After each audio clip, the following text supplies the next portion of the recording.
बिस्मिल्लाहिर्रहमानिर्रहीम। अस्सलाम वालेकुम व्यूअर्स, उम्मीद करती हूँ आप सब खैरियत से होंगे। अल्लाह के हुक्म से मैं भी बिल्कुल ठीक ठाक हूँ। आज हम एक और न्यू रेसिपी के साथ आए हैं। आज मैं बनाने लगी हूँ दाल मूंग का हलवा। इतने मज़े से और इतने अलग तरीके से बनूंगी, आप यकीन करें कि आप ये हलवा खाने के बाद बकाया सारे हलवों को भूल जाएंगे। बिल्कुल हम जिस तरह हलवाई बनाते हैं, ये बहुत ही मशहूर हलवा है। तो मैंने सोचा क्यों ना मैं ये रेसिपी आपके साथ शेयर करूं।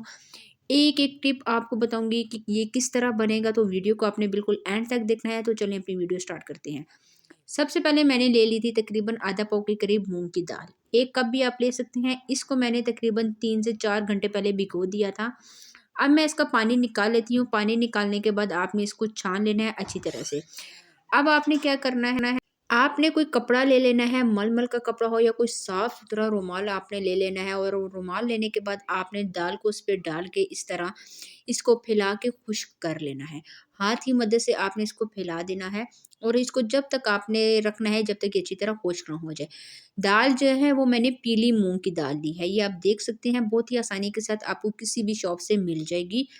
तकरीबन 1 कप में मैं ये बना रही हूँ। जी, तो दाल जो है वो हमारी खुश्क हो चुकी है, तकरीबन आधा घंटा लगा है।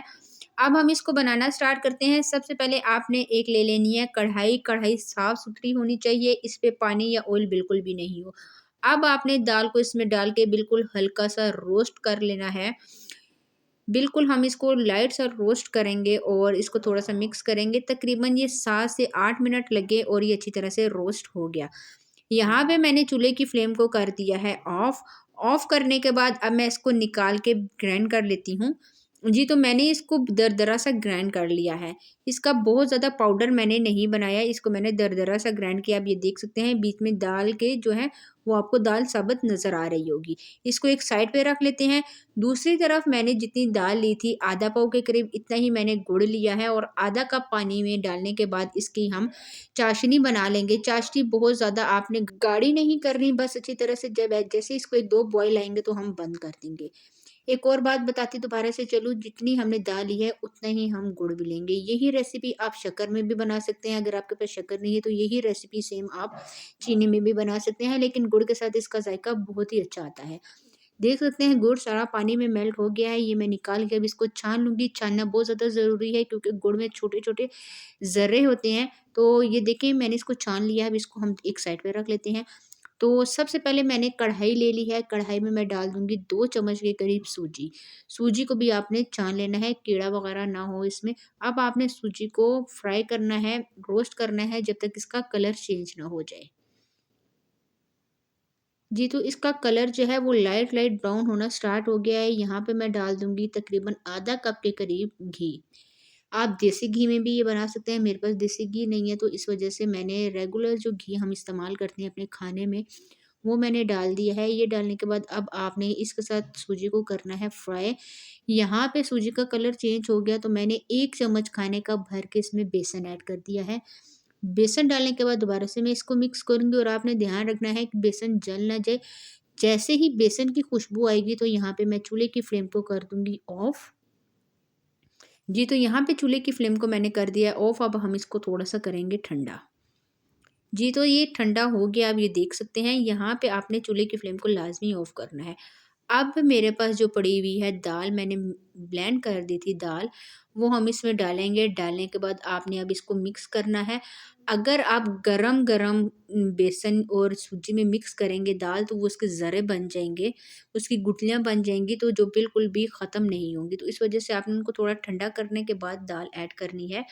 अब यहाँ पे चूल्हे की फ्लेम को मैंने कर दिया है ऑन और अब आपने दाल की करनी है भुनाई। जिस तरह आप सूजी के हलवे की भुनाई करते हैं कि जब तक उसका कलर चेंज ना हो जाए, इसी तरह से आपने दाल की भी अच्छी तरह से भुनाई करनी है कि इसका जो कलर है वो येलो से चेंज होके रेड में आ जाए। जी, तो तकरीबन ये देखें इसने ऑयल ऊपर छोड़ना स्टार्ट कर दिया है। बस आपने मुसलसल चम्मच चलाना है और चूल्हे की फ्लेम को मीडियम रखते हुए इसको फ्राई करना है। आप देख सकते हैं माशाल्लाह से इसका कलर कितना खूबसूरत चेंज हो गया है। थोड़ा-सा और मैं इसको रेड करूँगी, मुझे ये थोड़ा-सा हल्का लग रहा है। अगर आप चम्मच चलाना छोड़ेंगे तो दाल जो है वो आपकी फ़ौरन नीचे लग जाएगी। यहाँ पे मैंने अब जो गुड़ की चाशनी बनाई हुई है, शीरा जो हमने बनाया है वो हम इसमें कर देंगे ऐड। यहाँ ऐड करने के बाद चूल्हे की फ्लेम को हम थोड़ा-सा हाई कर देंगे और इसको दोबारा से मिक्स करते हुए हम कुक करेंगे जब तक ये गाढ़ा ना हो जाए। हलवे की ये पहचान होगी कि हलवा जो है वो एक हबशी हलवे की शक्ल इख्तियार करेगा, हबशी हलवे की तरह वो दिखेगा और ऑयल छोड़ देगा। जैसे ही वो घी छोड़ेगा तो हमारा जो हलवा है दाल का वो बिल्कुल तैयार हो जाएगा। अब ये गाढ़ा होना स्टार्ट हो गया है। आप देख सकते हैं कि मैंने चम्मच चलाना बिल्कुल भी नहीं छोड़ा। थोड़ी-सी ये मेहनत का काम है लेकिन इसका जो रिज़ल्ट है आप यकीन करें कि इतना अच्छा और इतने मज़े का आएगा, तो आप एंड में देख के इसको खुश हो जाएँगे। जी, तो मैं चम्मच चलाती जा रही हूँ। इसी के साथ आप सबसे रिक्वेस्ट है जिसने चैनल को सब्सक्राइब नहीं किया प्लीज़ जल्दी से चैनल को सब्सक्राइब कर लें ताकि आने वाली हर वीडियो आपको बहुत ही आसानी से मिल जाए। तो वीडियोज़ अगर पसंद आती है तो प्लीज़ लाइक भी करें, शेयर भी करें और चैनल को सब्सक्राइब भी करें। जी, तो आप ये देख सकते हैं साथ-साथ मैं इसको मिक्स करती जा रही हूँ, ये गाढ़ा होता जा रहा है और बहुत ही मज़े की खुशबू आ रही है। यहाँ पे मैंने इसमें इलायची पाउडर नहीं डाला, इलायची पाउडर मेरे पास ख़त्म हो चुका था और साबुत इलायची भी नहीं पड़ी हुई थी। आप यहाँ पे इस पॉइंट पे इलायची पाउडर भी थोड़ा-सा डाल सकते हैं, साबुत इलायची के जो दाने हैं वो भी ऐड कर सकते हैं। जी, तो ये देखें ऑयल इसने छोड़ना स्टार्ट कर दिया है और हमारा जो हलवा है वो बिल्कुल तैयार होने में आ गया है। बस ये बिल्कुल इसका एंड है। अब थोड़े-से चम्मच हम चलाएँगे, ये ऑयल छोड़ देगा। यहाँ पे हम ढेर सारा ड्राई फ्रूट डाल देंगे। ड्राई फ्रूट में मेरे पास बादाम और पिस्ते पड़े हुए हैं, जिनको मैंने काट लिया है। काटने के बाद थोड़े-से मैंने साइड में रख दिए थे, एंड में हम डालेंगे। यहाँ पे डालने के बाद अच्छी तरह से मैं इसको मिक्स करूँगी। बहुत मज़े की खुशबू आ रही है। अब यहाँ पे चूल्हे की फ्लेम को हम कर देंगे ऑफ। ऑफ करने के बाद अब मैं इसको एक खूबसूरत सी प्लेट लूँगी और प्लेट में सर्व करूँगी और फिर मैं आपको फाइनल लुक दिखाऊँगी कि आज की जो हमारी रेसिपी है वो कैसी लग रही है। तो फाइनल लुक आपने ज़रूर देखनी है। तो चलिए इसको हम करते हैं प्लेट में सर्व। जी, तो माशाल्लाह से हमारा हलवा हो गया है, दाल मूँग का हलवा बिल्कुल हो गया है तैयार। ऊपर से थोड़े से मैं ड्राई फ्रूट्स और इसमें डाल दूँगी बादाम और मेरे पास पिस्ते पड़े हुए हैं। आप अपनी मर्ज़ी से कुछ भी डाल सकते हैं। जी, तो मैं चम्मच के साथ लेके आपको दिखाती हूँ। आप ये देखें माशाल्लाह इतने मज़े का ये लग रहा था, बिल्कुल हबशी हलवे की तरह है ये। तो रेसिपी को आपने ज़रूर ट्राई करना है, ट्राई करके मुझे कमेंट्स में बताना है कि आज की रेसिपी आपको कैसी लगी। आज के लिए इतना ही, इंशाल्लाह इंशाल्लाह नेक्स्ट वीडियो में आपके साथ मुलाकात होगी।